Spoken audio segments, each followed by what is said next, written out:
Hey YouTube, messing with the Ford Fusion. Everything else has been on hold, kinda right now. I was trying to fix some of the little stuff going on around here, around in the shop, and I'm kind of at a standstill on a pressure washer because I ordered a new carburetor. That is a whole different story that is for another video. So I'm messing with the Ford Fusion. I got to kind of get it running and get it out of here. But what I want to talk to you guys about is the coolant temperature sensor.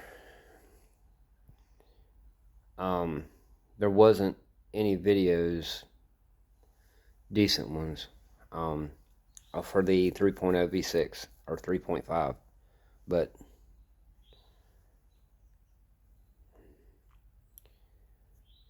cigarette just falls apart.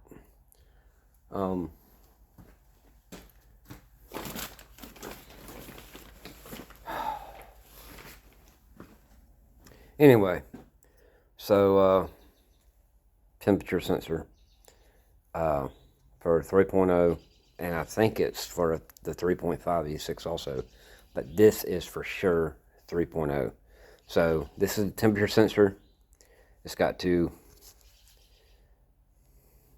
you can see that.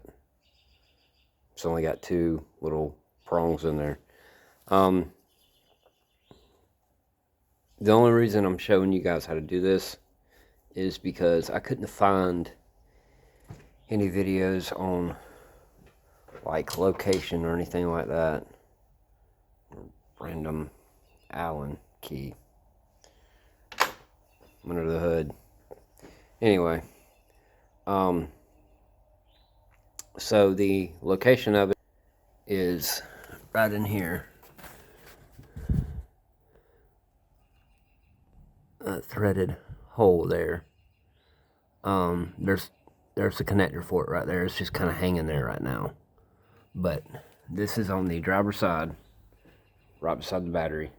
The intake plenum, the upper intake plenum is off of it currently. I think you can do this with it. Nah, I don't think you can do it with it on there. The point of me changing this is because I did it before I started all this. Was the coolant temperature sensor. Not for sure if it's bad, but I'm changing the water pump. I'm changing the water pump belt, which goes right here and right here.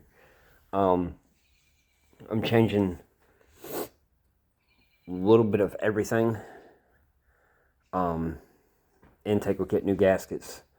Throttle body will get a new O-ring. Changing the air filter.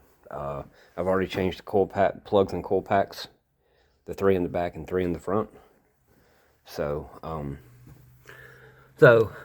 don't really have to show you guys what to do here, but it'll kind of just thread in there. So one other thing I wanted to show you was you cannot get a deep 19 millimeter socket and 3/8 ratchet in there.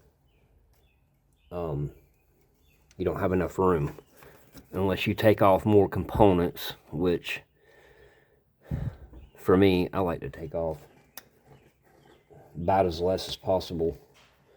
So you kind of just have to look out for it. But what I did, and not everyone's able to do this because they probably don't have the amount of tools that I have, but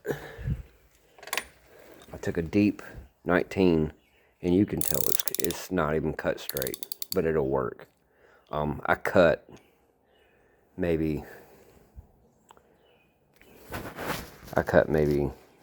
that much off of it, just enough to where the connector would go in there in the socket, and it would enough to grab the head of it.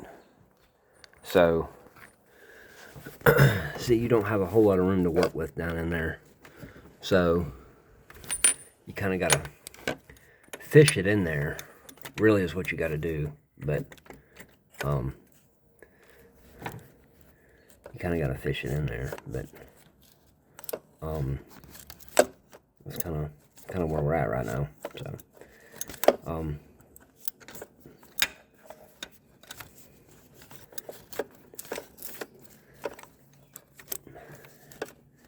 and it's not even on there yet. There we go. Now it's on there.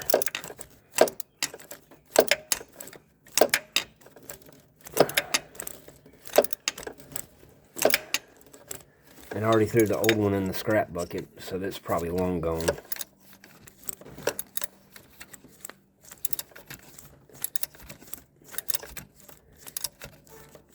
And you kind of want it fairly tight, so see if I can get a little bit more out of it.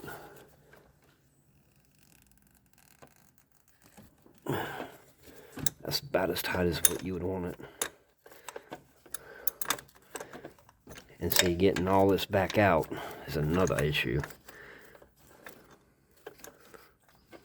There's a correct combination to it to get it out, but and then you just take the connector,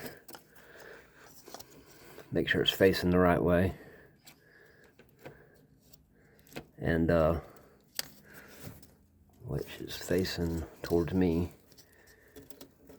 and just wait for the click.